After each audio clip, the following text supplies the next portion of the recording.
All right. Thank you so much. Welcome to another episode of the award-winning Sales Game Changers podcast. My name is Fred Diamond, the president of the Institute for Effective Professional Selling. And Kevin, we've done over 850 Sales Game Changers podcast episodes. And this is a special one I'm very excited about. On April 29th, the IEPS will be holding our 16th annual Sales Excellence Awards. It'll be in Falls Church, Virginia, right outside of Washington, D.C.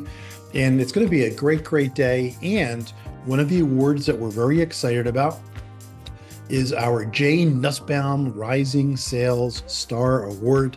And I'm very excited. We have our sixth recipient of that award. It's Kevin Reilly. And we're going to get to Kevin in a second here.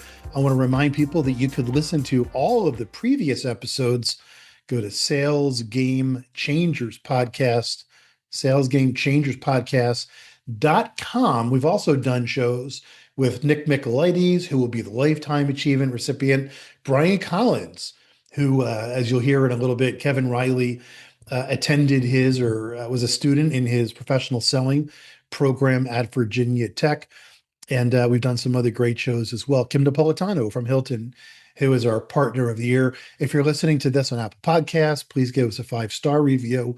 If you're watching on YouTube, please give us a thumbs up. And again, you can find all the ticket information about the award event. It's going to be Wednesday morning, April 29th. Go to theiEPS.com, theiEPS.com. So this will be our 16th. And Kevin, every year we've given out what we call a Lifetime Achievement Award. Our second recipient ever was a guy named Jay Nussbaum, and Jay ran public sector sales for Oracle, for Xerox. He created a company called Agilex, which eventually was purchased by Accenture to represent a large part of their federal organization. And he was, I used to say, the godfather of public sector sales, a bigger than life person. Fortunately, we lost him in 2019. And in 2020, we created this award in his honor, the J. Nussbaum Rising Sales Star Award. And it's actually exciting that you're going to receive this award because, like I mentioned, we're giving out our first college sales educator of the year. And that's going to be the great Brian Collins with Virginia Tech, the Pamplin School. And you were a student. And we say, this makes so much sense. We're going to give this award to Brian. Let's find a student that excelled. We got some of the people who know that world together, and your name rose to the top. So I'm talking today with Kevin Reilly. He will be the sixth J. Nussbaum Rising Sales Star Award. Kevin, introduce us to introduce our audience to you. Tell us a little bit about yourself. Tell us where you work now, your title, and then we'll talk a little bit about your experiences at Virginia Tech. Sure. Yeah. Well, first of all, Fred, thanks so much for having me on and for presenting me with the awards. Tremendous honor. Very humbled and glad to accept. It's going to be a lot of fun. So thank you. So I work in Alliance Technology Group. They're a system integrator, managed service provider. Been around since '97. I started there in 2018. It's my first job out of college. And I manage a sales team. I've got 4 AEs and 4 BDRs. And we, we sell everything from storage, backup, networking, cybersecurity, managed services. My team focuses primarily on emerging disruptive technologies. So it's a lot in the public safety space. If you've ever heard of a company called Evolv, EVOLV, they're a concealed weapon detection AI company. If you've gone to a Caps game or a lot of NFL games, they have them there. But we're their largest dealer, and that started in 2021. We started working with them, and in the last year, we did probably close to 55 million with Evolv. So it's something that, I'm really passionate about, trying to keep people safe. And, so that's our number one vendor. We also do things in computer vision, wearable, panic buttons, mass notifications, as well as cloud managed networking. So Fabric Networking, Extreme is a big partner of ours. Um, just to name a few. Very cool. So again, I had mentioned that you were a student at Virginia Tech, Mhm. and a lot of listeners of the Sales Game Changers podcast know that we do a show called Office Hours, Sales Professors Unplugged, where we interview people like Professor Collins and a lot of the leaders of professional sales departments at universities that are typically part of the University Sales Center Alliance. So go back to your days at school. So what area of study were you in Brian's organization as a student? Was sales your chosen field? Did you know that you were going to go participate in this curriculum with the goal of being in sales upon graduation?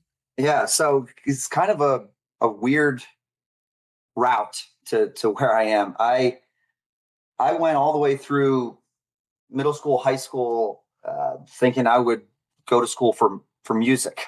Oddly enough, Berkeley College of Music was my dream school up in Boston. I got in there, um, but there was a couple weird things going on. Uh, they couldn't guarantee me housing, uh, and it was also really expensive, right? And people that have success at Berkeley aren't necessarily the people that graduate from Berkeley.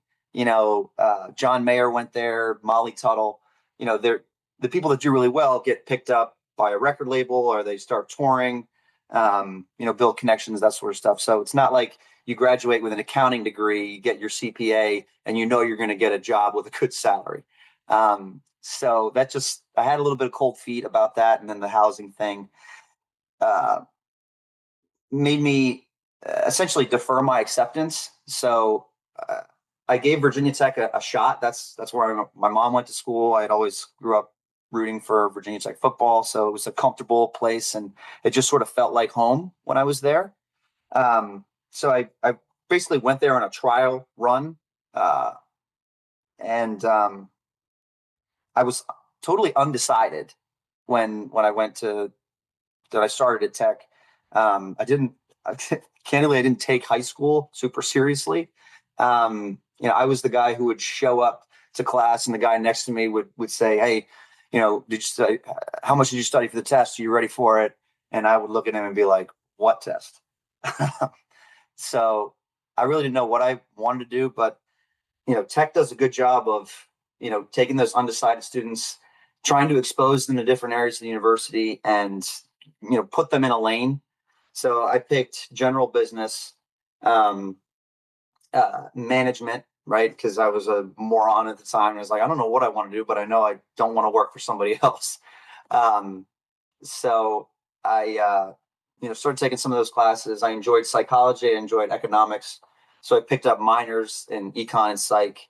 And then I took an interview that just because it said manager of the Collegiate Times, right?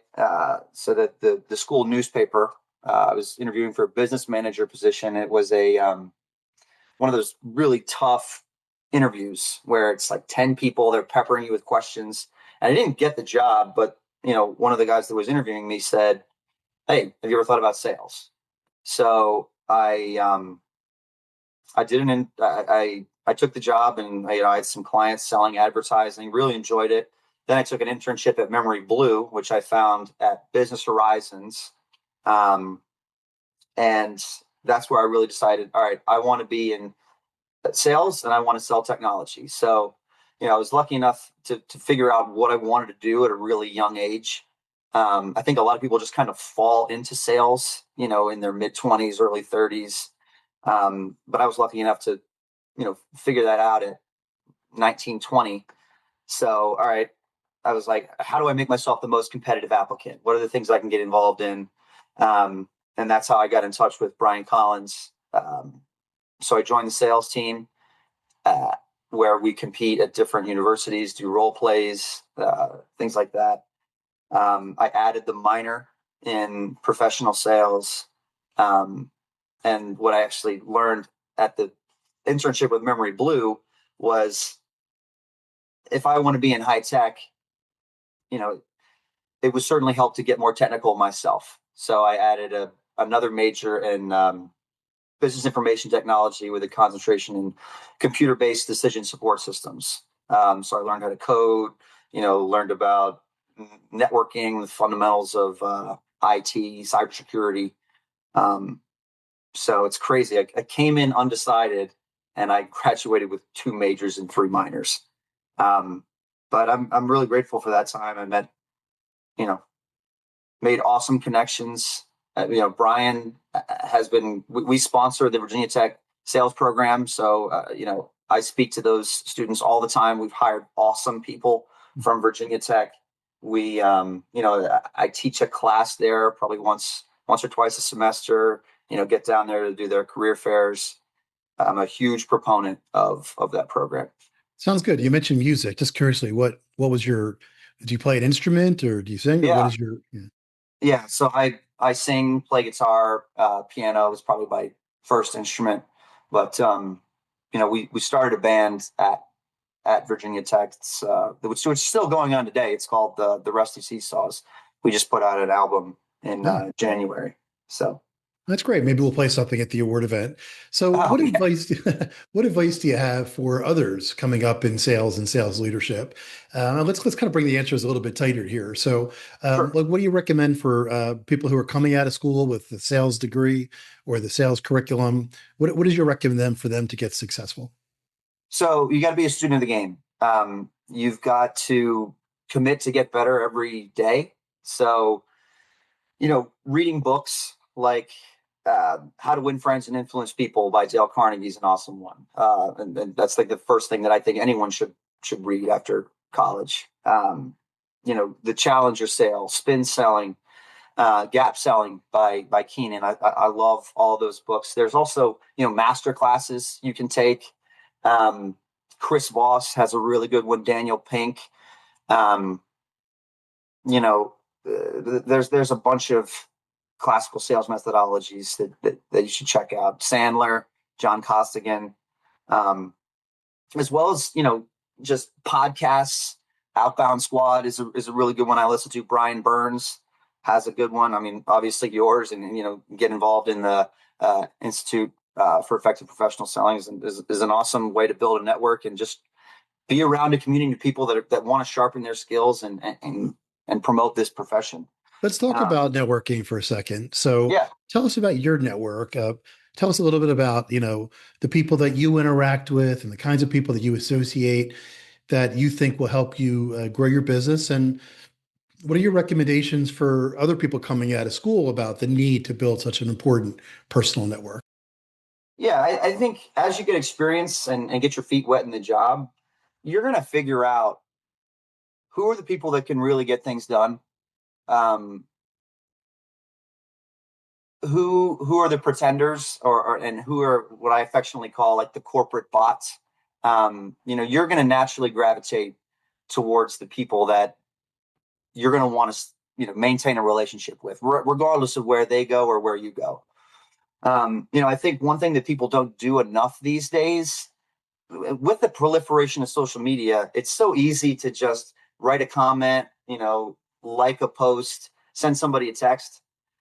You know, the art of just calling somebody up to say hi, really for no other reason than to catch up and see how you're doing, ask about them, ask about their family, is so important and it stands out to people. So I would encourage folks when you see somebody has a job update or a big announcement, as opposed to just writing a comment, give them a call. Give them a call, say congratulations, ask them how they're doing. It really makes a big difference. I agree with you. One thing we recommend a lot at the Institute for Effective Professional Selling is picking up the car, picking up the phone, touching base, letting people know. I mean, not everything has to be truly intentional with moving business, but it's amazing once people progress in their careers. I talk to people that I did work with 30 years ago that are now doing something that's relevant to what I'm doing, right? Maybe we interface then they went on their path, I went on my path, and now I see them, working on projects at customers that we're working on. We're working with companies that are also members of the IEPS. So I'm just kind of curious. Again, you're going to be the recipient of the J. Nussbaum Rising Sales Star Award. To be frank with you, Kevin, we considered a lot of people for this. We work fortunately at the IEPS with amazing companies that have great young talent and people who are very motivated. But like I said, you rose to the top. What motivates you and maybe some of the people in your network that are also listening to podcasts and that have come out of Virginia Tech and their program? Uh, Mhm. what is it? What gets you going, every day to keep going? Because as we all know, sales is hard. Yep. It's the industry that's most fraught with rejection. You're now managing 8 people, and they all have their diverging ways. And again, we're doing today's interview in March of 2026. 2025 is one of the hardest years we've ever had in sales for a whole bunch of different reasons. 2026 is a challenge. AI is making things. There's opportunities for sales professionals to utilize AI more effectively, but it's also making things a little more challenging. Give us some insights into what gets you going so that you've reached such a nice level of success in the early part of your career. Making an impact, right? So, like I said, I was lucky enough to figure out where I wanted to be in the industry, and I wanted to be in early. So, you know, I had several offers come out of college. The ones that I was most seriously considering was Alliance and Memory Blue, um, and I was really sort of wrestling with that decision. And I remember I was talking to my mom about it, and she said, "What job scares you the most?" Um, and I said, "Well, Alliance scares me the most." She said, "Why?" Well, I'd be the youngest person there. They typically don't hire people out of college, and if I'm going to figure it out, uh, if I'm going to be successful, it's because I figured it out, right? There's no blueprint, there's no template for me to just copy and paste. With Memory Blue, it was a lot of younger folks. I knew them, but Alliance has helped me. They threw me into the fire, right? And I think that's the best way to learn. Get into a difficult situation that you haven't been in before, and fail, make mistakes, learn from them, and get better. So that's what I said to my mom. I said that Alliance scares me the most. And she said, "Well, that's the job you got to take." And they've invested in me, believed in me. Um, I basically walked into our VP's office after working there for 6 months, and I said, I think Alliance is good at a lot of uh, things. We have a lot of great account managers, don't have a lot of great hunters. And when we hire new AEs, it's kind of they always say, "I'm going to bring over all these great accounts. I have all these relationships." Um, Sometimes that works out, sometimes it doesn't. So I basically said to Bob, you know, Memory Blue was going to bring me on to manage a team of people that want to break into high tech sales and uh, develop pipeline, do all the training and the BD stuff, top of funnel, and then transition them into an AE. Why don't we insource that here? So he was crazy enough to let me do it. We ended up getting essentially investors via MDF, market development funds, from our partners, Extreme, Fortinet, Cohesity, Avaya, and basically they were paying us to sell on their behalf. So that's how we got it launched, and it's Well, turned into. that's a great story, and I want to applaud you, for having the courage to make that stand. We tell people in sales, one of the ways to grow your career is by coming up with some constructive ideas on how the company can grow and finding ways to solve them. I remember I used to work for a guy, I worked at a company called Compact Computer for a number of years, and my boss's boss was a retired rear admiral in the Navy. And he didn't mind if you told him things that were wrong, but in the same conversation, you had to tell him how to solve the problem. Yeah. So, that I remember that very, very clearly. And I applaud you for that. I just got to ask you one more question about music before I go to our final Sure. question. So, who's your go-to? A lot of people who listen to the show know that I bring in musical references. Again, you're a young man, but who's your number one music idol that you listen to more often than anybody else? I'll give you two, and they're totally wildly different. um, One is Green Day. I'm a ridiculous, huge Green Day fan, um, which lines up with my generation, right? But I'll also give you James Taylor. Okay. So I had grown up, my parents were huge James Taylor fans, heard it all my life. And when I was learning how to play guitar, I, I really tried to emulate his kind of finger picking style. And, um, so those are, and if you listen to our band, it makes total sense that's who I like. But, All right, we're definitely going to play one of the songs at the award event, and I'm okay with Green Day. I've been listening to more James Taylor recently for some reason, and sometimes when I just go back into my house, I'll just tell Siri, play some James Taylor. FYI, my big band is Tom Petty and the Heartbreakers, so great. we're definitely going to hear some Tom Petty and the Heartbreakers at the award event. One thing I like to joke is that the award event is partially sponsored by music from the '70s. So we're Okay. talking with Kevin Reilly today. He's the Jane Nussbaum Rising Sales Star Award. Kevin, before I ask you for your final action step on how sales professionals can take their career to the next level, again, we're doing today's interview in March of 2026. Where do you see yourself in 5 years? Again, 5 years is a long time from now, but it's also a short time. Yep. Where do you see yourself in 5 years ideally? Hopefully in the same spot. Um, you know, Alliance has been an awesome company for me. They've uh, been truly life changing. What the opportunities that they presented to me. So I'm very grateful for that. Um, maybe have a larger team. Um, Last year was a record year for us, and we're averaging 200% growth year over year. Um, so hopefully the same spot, but who knows? I will tell you this: I I won't work for another company.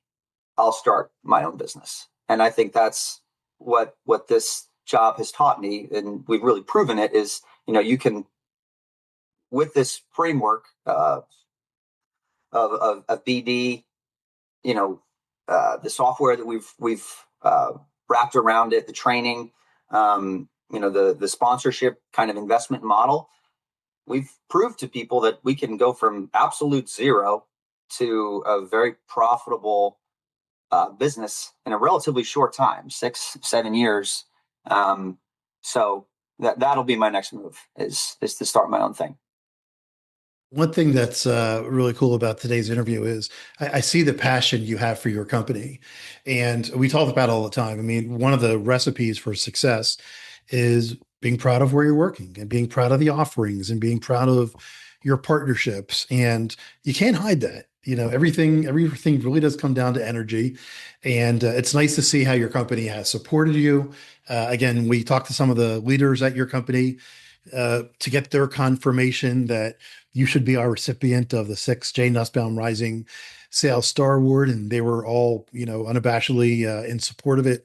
So it's great to see the connections there, and congratulations again to you. It's great to see the great work that Brian Collins and Mark and all the professors have done, and we're really excited to see you at the award event on April 29th. We'll play some of your music if you get it to me. And we'll be happy to hear what you're going to say. We like to end every show with one specific bit of advice. And you've given us a lot of ideas. Give us one specific thing that maybe your peers, I know you have a lot of Yeah. friends out there. When we announced that you were going to be the recipient, I Hmm. saw a bunch of people from Virginia Tech and probably peers from high school and other places, chimed in about, congratulating you. Give them a bit of advice on how they can take their sales career to the next level. So you're probably going to cringe because I'm sure you hear this all the time. I mean, we hear about it, until we want to throw up. So I hate being the guy that says AI, but I really think that is table stakes today, not tomorrow. You need to you need to have AI literacy. Um, I'm not the guy who's going to say that AI is going to take your job tomorrow, but the sales rep that knows how to use AI better than you will take your job tomorrow. We've leaned heavily into it, not just from making investments in software tools to make us more effective, but you know, just something is so things like AI parallel dialers, using AI to do account research, um, you know, prep for your next call. The other day I was on a site survey for an Evolve system that we were doing, and you know, I knew that the space was going to be tight. So on my walk over there, I was just typing in, "Hey, give me the dimensions of an Evolve Gen 2 single lane system." Oh, I'm going to need the data sheet for that. So I was ready to, you know, um, measure everything up, um, but also taking that even a step further and using Gemini to overlay an image of what that Evolve system will look like in their facility. So I took the pictures, of the the space that's going to be used at. So here's what it will look like once everything's installed, and then to be able to use that to create diagrams to show what the flow is going to look like. Where your secondary screening tables, your officers. Um, I've taken courses. I use Coursive, Coursiv, just in my spare time to brush up on this kind of stuff. AI personalization, I think, is going to be huge, especially for outreach. So we've got a framework that we push out to our BDRs.